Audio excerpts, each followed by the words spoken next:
because of you. I want to thank you. Your grace and mercy brought me through. Amen.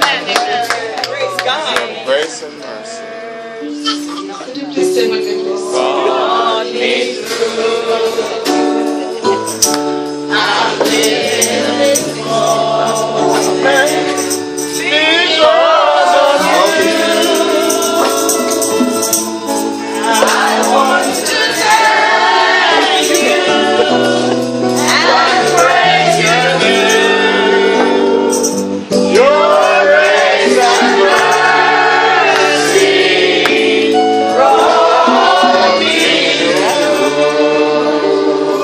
Praise God.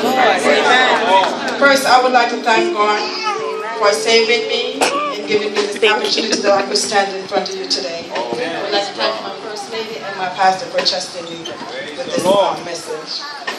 First, I would like to, my message today will be taken from Luke 15, and I will read it from verse 11 to 32. And the topic of my lesson is when grace goes through.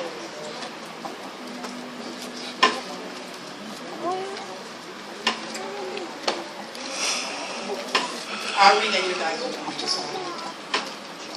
Then he said, a certain man had 2 sons, and the youngest of them said to his father, Father, give me the portion of goods that fell to me.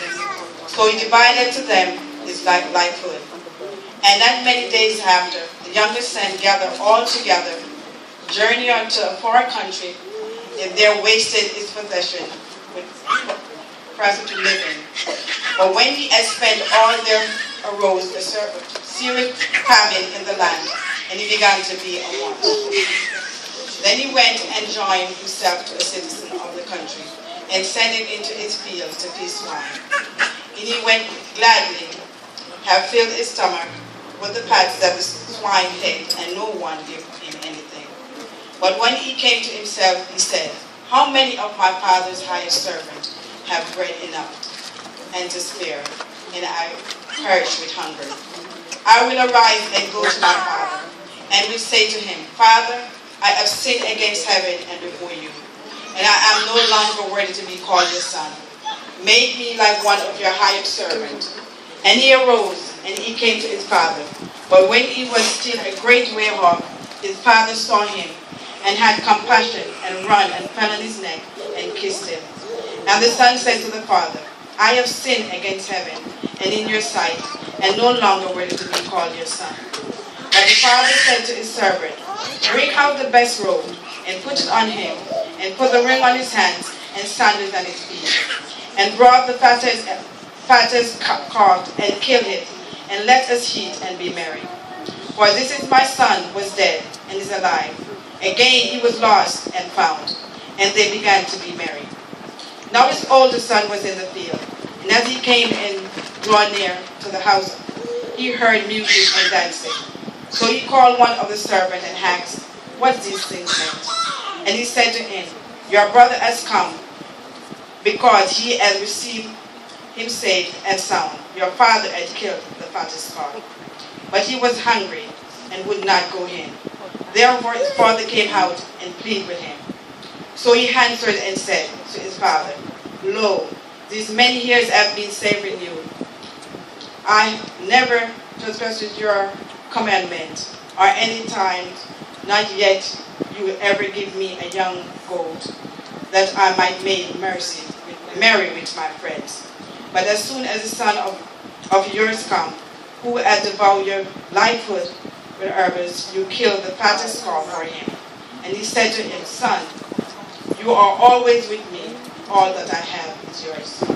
It was right hand we should make merry and be glad, for your brother was dead and is alive, again and was lost and is found.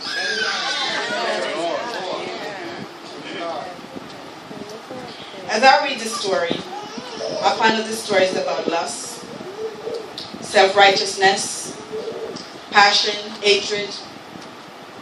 And this is a story about a rich little boy who went to his independence, who wanted no part of self-discipline. who wanted his freedom, who wanted to do whatever he wanted to do when he wanted, and not to have to listen to anyone.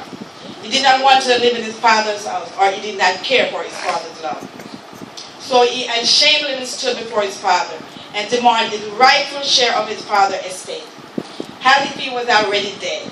He had to ask for early inheritance is a sign of disrespect.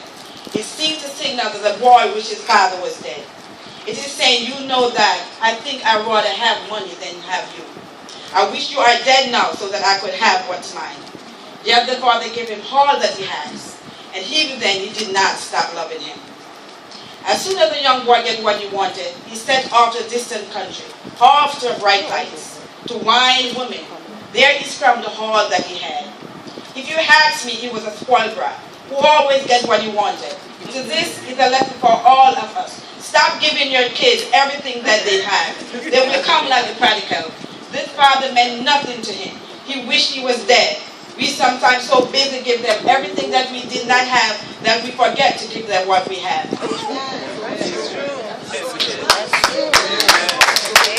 When the poor was living in town, he lost all his money. Friends walk away, and he had finished into a great need. He never been in want before. He came from a family and servant who supplied every need. Though he had to beg for work, he found work feeding pigs, and he was so desperate he had to eat what the pig eat.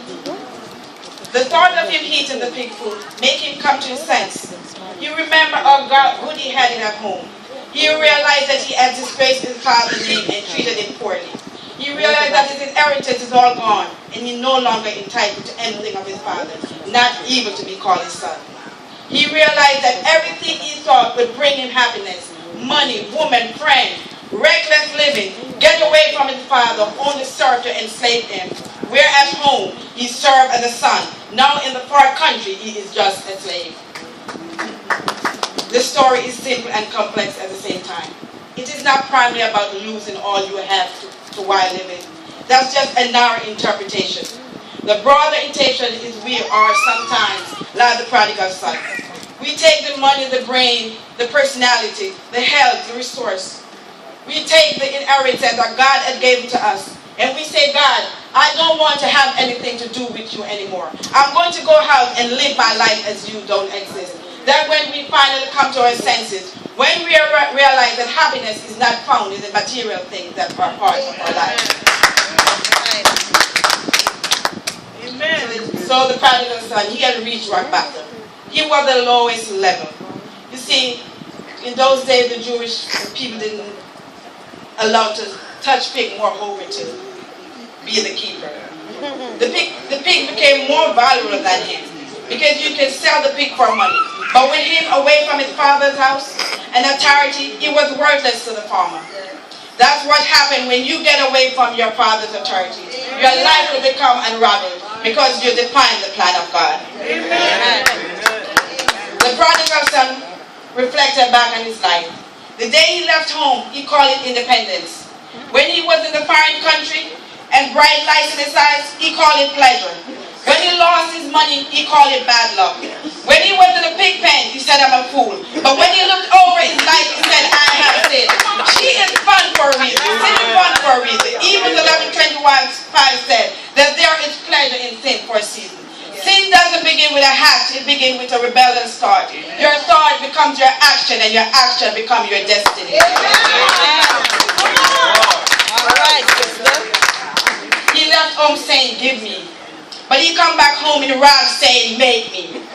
He left home saying, daddy home. But he come back home saying, home daddy. He left home with a son.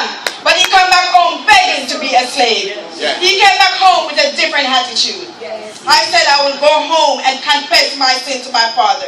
He did not say I will write him a letter. He did not say I will arise. He said I will arise and go. You will never solve your problem until you actually take account that you are responsible of where you have and what you become. Amen. He said, I have sinned against heaven and before you. He didn't just say, I have sinned against my father. He said, I have sinned against God. That's your problem. Your problem is a problem with God. If you get the problem with God, straighten it out. you will have a new perspective on how to straighten out some of the other problems.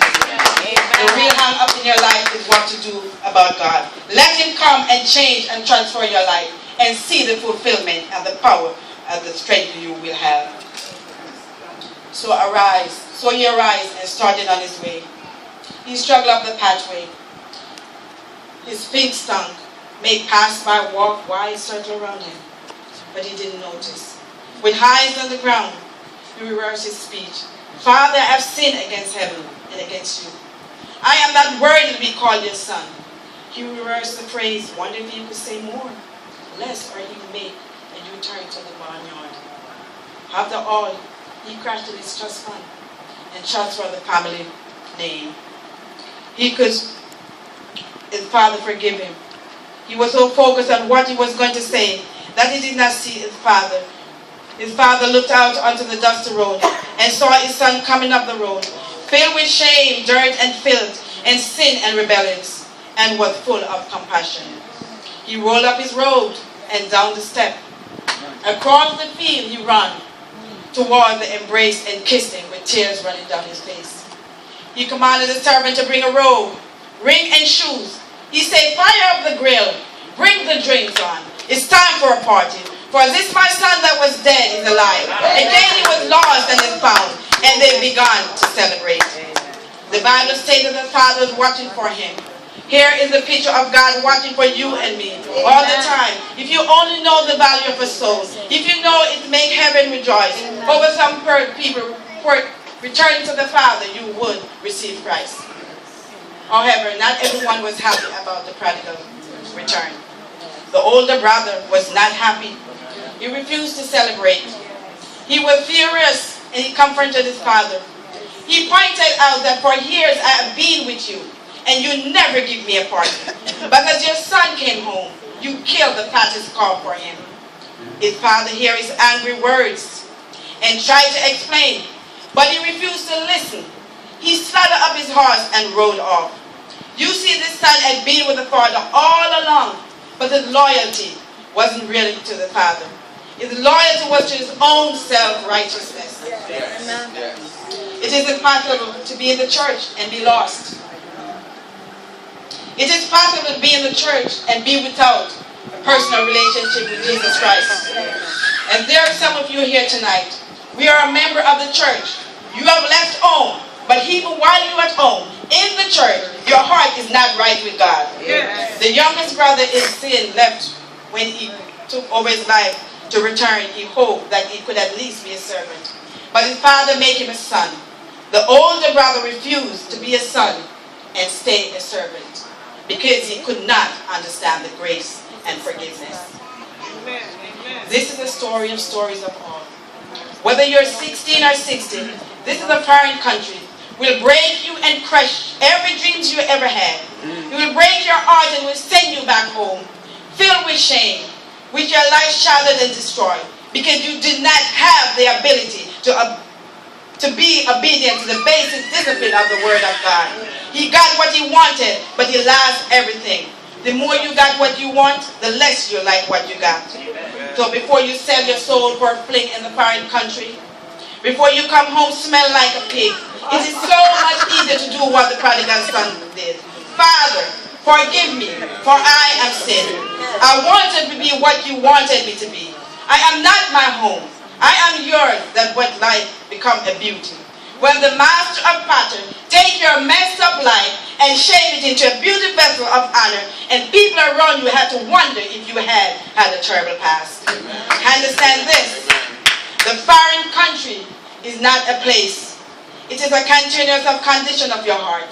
A condition that said, I can live a life without God. This is a lie of the devil. He started in the book of Genesis and he carried out in every book of the Bible. But God said you have to make a stand. You have to choose which road of life you are going to. A broad road or a narrow road. The narrow road leads to heaven, but the broad road leads to paradise. You must choose. Amen.